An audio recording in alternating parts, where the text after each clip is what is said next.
Everyone wants to win. In America, we're raised on stories of self-made millionaires, Olympic champions, and overnight success. We're told to dream big, hustle hard, and never settle. But here's the truth nobody wants to admit. Ambition alone is a mirage. It feels powerful, but it's empty without action. You can picture yourself at the top, imagine the applause, even map out every step to get there. But if you never move, none of it matters. This is the trap that catches millions' ambition without friction. Think about the American dream. It's built on the idea that anyone can rise from nothing to greatness. But what's left out of the story is the grind, the setbacks, the days when nothing makes sense and you want to quit. Most people get stuck in the gap between what they want and what they're willing to do. They wait for the perfect moment, the right mood, or a sign that it's time to start.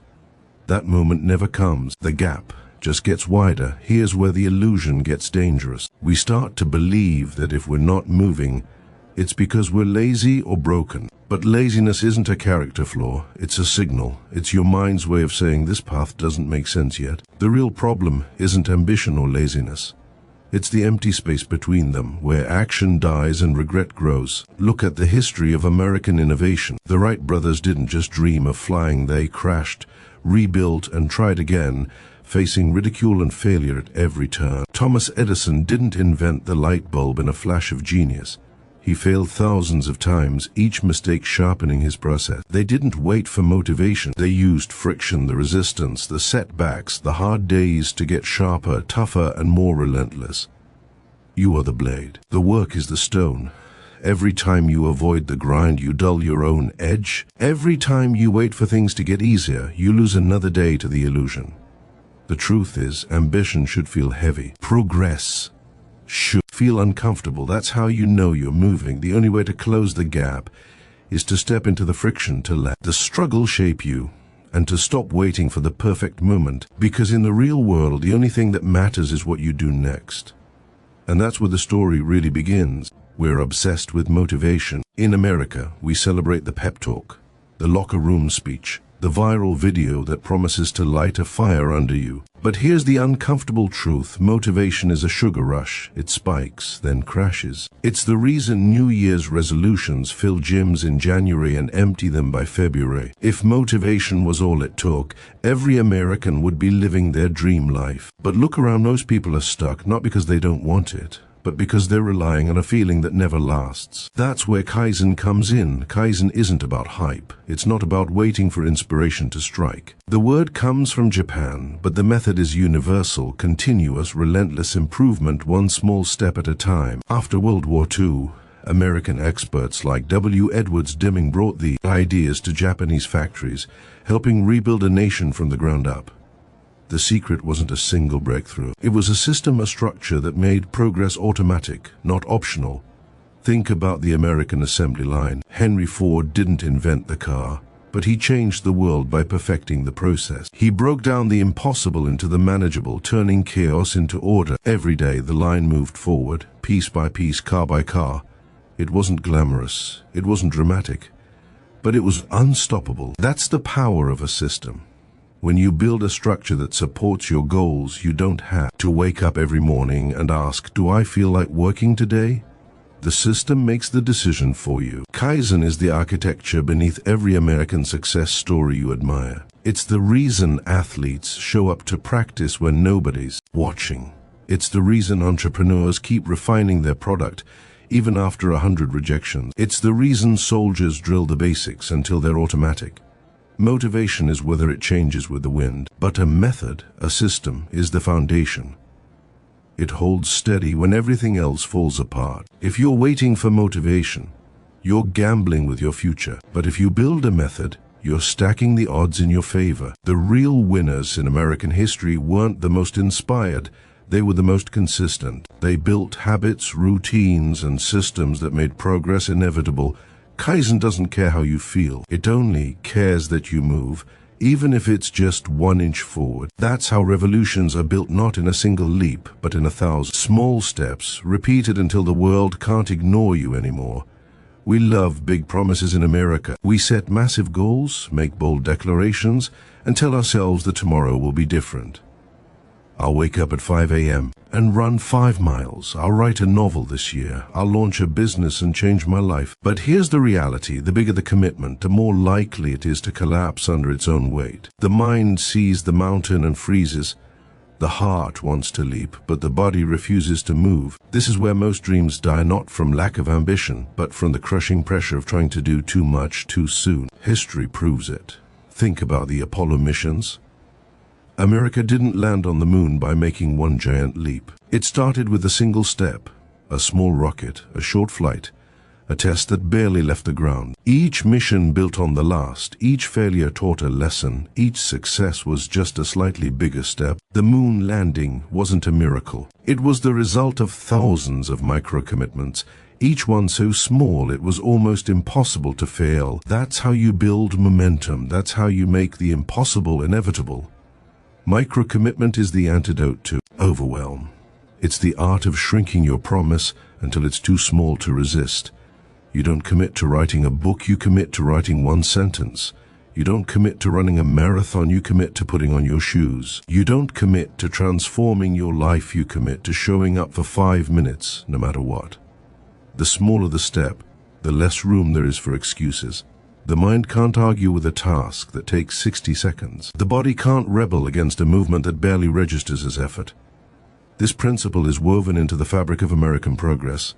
The civil rights movement didn't start with sweeping change. It started with a single seat on a bus, a single lunch counter, a single voice refusing to be silent. Each act of courage was a micro-commitment, a small step that inspired the next. Over time, those steps added up to a march, a movement, a transformation that changed the nation. The lesson is clear. You don't need to change everything at once. You just need to take the next step, no matter how small. Micro-commitment isn't about lowering your standards. It's about making success inevitable. When you shrink the task, you remove the friction. When you remove the friction, you start moving. And once you're in motion, momentum takes over. One sentence becomes a paragraph. One push-up becomes a workout. 1 minute of focus becomes an hour of deep work. The hardest part is always the beginning.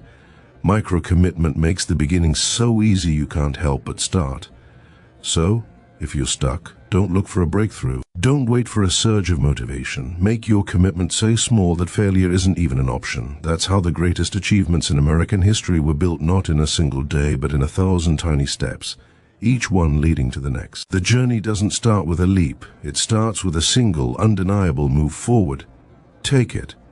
In America, we're taught to see laziness as a personal failure. From the time we're kids, we hear that hard work is everything, that hustle is the only way to win, and that if you're not grinding, you're falling behind. But what if we've misunderstood what laziness really means? What if, instead of being a flaw, it's actually a message, a signal that something in our system isn't working? Think about the pioneers who settled the American West. They weren't lazy, but they also weren't reckless. When a wagon wheel broke or a river blocked their path, they didn't just push harder and hope for the best. They stopped, assessed, and adjusted. They listened to the signals, the creak of the wood, the flow of the water, the fatigue in their bodies. Ignoring those signals would have meant disaster. Survival depended on respecting resistance, not bulldozing through it. Laziness works the same way. It's not your enemy. It's your body and mind telling you that the path ahead doesn't make sense, that the effort required is too high, or that the reward is too far away. When you feel lazy, it's not a sign that you're broken. It's a sign that your system needs a redesign. Maybe your goal is too vague. Maybe your first step is too big. Maybe you're trying to force yourself into a routine that doesn't fit your life. The answer isn't to double down on willpower. The answer is to listen, adjust, and make the path easier to walk. American history is full of people who succeeded not by overpowering resistance, but by working with it. Thomas Edison, for example, didn't just push through failure after failure. He learned from each one, tweaking his approach until the process itself became almost effortless. The Wright brothers didn't just keep crashing their planes, they studied every failure, made small adjustments, and let the feedback guide their next move. They didn't see resistance as a wall, they saw it as information. If you're feeling lazy, ask yourself, is my goal clear? Is my next step small enough? Is my system designed for real life or for some perfect version of myself that doesn't exist? The most disciplined people aren't the ones with the most willpower, they're the ones with the best systems that make action easier than inaction. They respect their own resistance, using it to refine their process until progress feels almost automatic. This is the lesson the American workforce learned during the Industrial Revolution. When factories first opened, managers tried to force workers into long, grueling shifts. Productivity plummeted, accidents soared, and morale collapsed. It wasn't until leaders started listening, shortening shifts, improving conditions, and making tasks more manageable that output soared. Laziness wasn't the problem, the system was. So, the next time you feel lazy, don't beat yourself up. Don't try to crush the feeling with guilt or shame. Instead, treat it like a pioneer would treat a broken wheel, as a signal to stop, reassess, and adjust your approach. Make your next step so small that resistance disappears. Redesign your system until action feels natural. That's not weakness. That's wisdom. And it's the real secret behind every story of American progress. We love the idea of the breakthrough moment. In America, we celebrate the big win, the home run, the IPO, the gold medal. We're drawn to stories where everything changes overnight, where one decision or one stroke of genius rewrites history. But if you look closer at how real progress happens, you'll see a different story. The truth is, greatness is rarely the result of a single leap. It's built on the back of small, almost invisible improvements, what experts call marginal gains. Take the story of American cycling. For decades, the US lagged behind the world's best, barely making a mark in the Olympics. But in the 1980s, a new approach changed everything. Coaches stopped searching for a magic bullet and started focusing on the tiniest details. They tweaked bike seats for comfort, adjusted tire pressure for speed, and even experimented with the riders' sleep routines and nutrition. No single change was dramatic, but together these 1% improvements stacked up. The result? American cyclists started winning medals, breaking records, and inspiring a new generation. The lesson? Small gains, relentlessly pursued, become unstoppable. This principle isn't just for athletes. It's woven into the fabric of American innovation. Think about Silicon Valley. The tech giants we know today, Apple, Google, Microsoft, didn't explode onto the scene with perfect products. They launched with rough drafts, then improved them bit by bit. The first iPhone was revolutionary, but it was also flawed. Each year, Apple made it a little faster, a little sleeker, a little more reliable. Over time, those marginal gains turned a risky experiment into a global standard. The same story plays out in every field, from medicine to manufacturing. The companies that win aren't the ones who wait for a miracle. They're the ones who improve by 1% every day, trusting that the compound effect will do the rest. Even in American sports, the myth of the overnight sensation falls apart under scrutiny. Michael Jordan didn't become a legend because of one game-winning shot. He became the greatest because he obsessed over the basics: his footwork, his free throws, his defense. He looked for any edge, no matter how small, and repeated it until it became second nature. The same goes for Serena Williams, Tom Brady, and every other icon you can name. Their secret isn't talent. It's the discipline to chase marginal gains, day after day, year after year. Here's the math that most people miss. If you improve by just 1% every day, you're not 365% better at the end of the year. Thanks to compounding, you're nearly 38 times better. That's the power of marginal gains. It's not glamorous. It's not headline-grabbing, but it's the only path that actually works. So if you're waiting for your big break, start looking for the smallest thing you can improve today. Maybe it's how you organize your morning. Maybe it's how you communicate with your team. Maybe it's how you recover from setbacks. Don't underestimate the impact of tiny changes. Over time, they add up to something massive, something that looks, from the outside, like an overnight success. But you'll know the truth. It was built one small gain at a time, just like every great American achievement. In America, we're taught to believe that more is always better. More hours, more hustle, more goals, more side projects. The culture of bigger, faster, stronger is everywhere, from Wall Street to Silicon Valley, from the classroom to the boardroom. But what if the real secret to progress isn't about adding more to your plate, but about taking things away? What if mastery is less about piling on and more about cutting back? History is full of examples where subtraction, not addition, led to breakthrough results. Take the story of the American military during World War II. At first, the US tried to outproduce its enemies by building more tanks, more planes, more ships. But as the war dragged on, leaders realized that quantity alone wasn't enough. Victory depended on refining what already existed, streamlining designs, removing unnecessary parts, and focusing on reliability over raw numbers. The famous Jeep, for example, became a symbol of American ingenuity, not because it was loaded with features, but because it was stripped down to the essentials, tough, simple, and nearly impossible to break. Subtraction made it legendary. The same principle applies to American business. Steve Jobs, when he returned to Apple in the late 1990s, found a company drowning in products, dozens of computers, gadgets, and accessories. His first move wasn't to add more, it was to cut. He slashed the product line to just a handful of core devices, focusing the company's energy and creativity. The result? Apple went from the brink of bankruptcy to becoming the most valuable company in the world. Jobs understood that focus is power and that subtraction is the path to clarity. Even in American sports, subtraction is often the difference between good and great. Legendary basketball coach John Wooden didn't overwhelm his players with endless plays and strategies.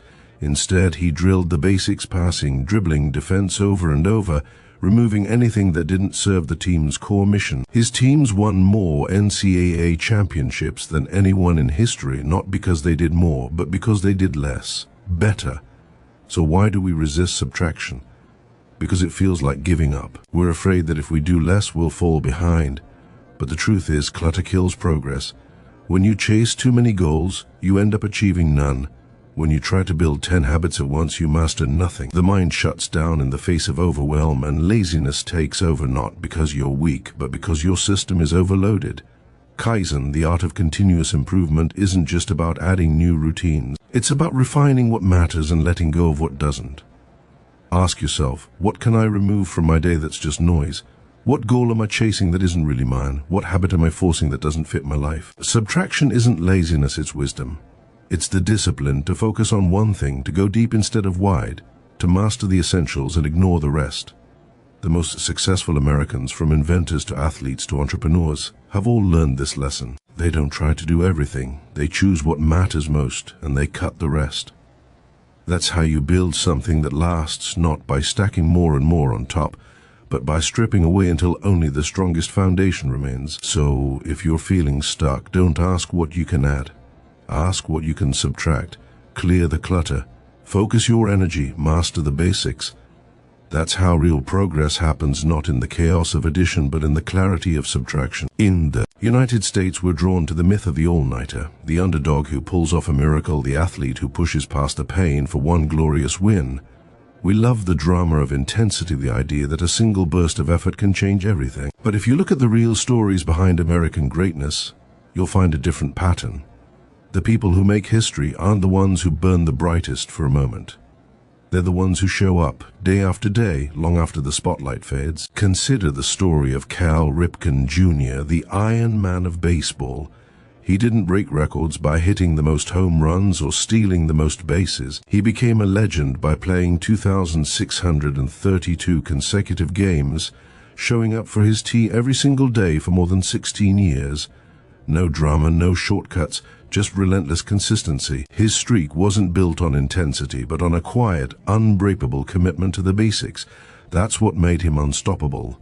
This lesson echoes across American history. During the building of the Transcontinental Railroad, it wasn't the days of frantic progress that made the difference. It was the crews who laid track mile after mile, in blistering heat and freezing cold, never missing a day. The railroad wasn't built in a single heroic push. It was built in the rhythm of daily effort, each spike and rail adding up to a line that connected a continent. Even in the world of business, the most successful companies aren't the ones that make a splash and disappear. They're the ones that deliver year after year through booms and busts. Think about Warren Buffett, one of the most respected investors in American history. His fortune wasn't made on a single lucky bet. It was built through decades of steady, disciplined investing, small, smart decisions repeated over and over, compounding into something extraordinary. Intensity is seductive because it feels powerful. It gives you a rush, a sense of progress, a story to tell. But intensity fades, it burns out. Consistency, on the other hand, is quiet. It's not glamorous, it doesn't make headlines, but it's the only thing that lasts. The most disciplined people aren't the ones who work the hardest for a day. They're the ones who work steadily even when nobody's watching, even when motivation is gone. This is why so many New Year's resolutions fail. People go all in for a week, then crash and give up. The gym is packed in January, empty by March. The real winners are the ones who keep showing up. Even when it's boring, even when it's hard, they understand that progress isn't about doing everything at once. It's about doing something every day, no matter what. Kaizen, the philosophy of continuous improvement, is built on this truth. It doesn't ask for heroics, it asks for repetition. One small action done every day is more powerful than 100 done once. The American legends we admire, athletes, inventors, leaders, weren't made in a moment of intensity. They were forged in the fire of consistency. So if you want to change your life, stop chasing the high of intensity. Start building the habit of consistency. Show up even when you don't feel like it. Do the work even when it's not exciting.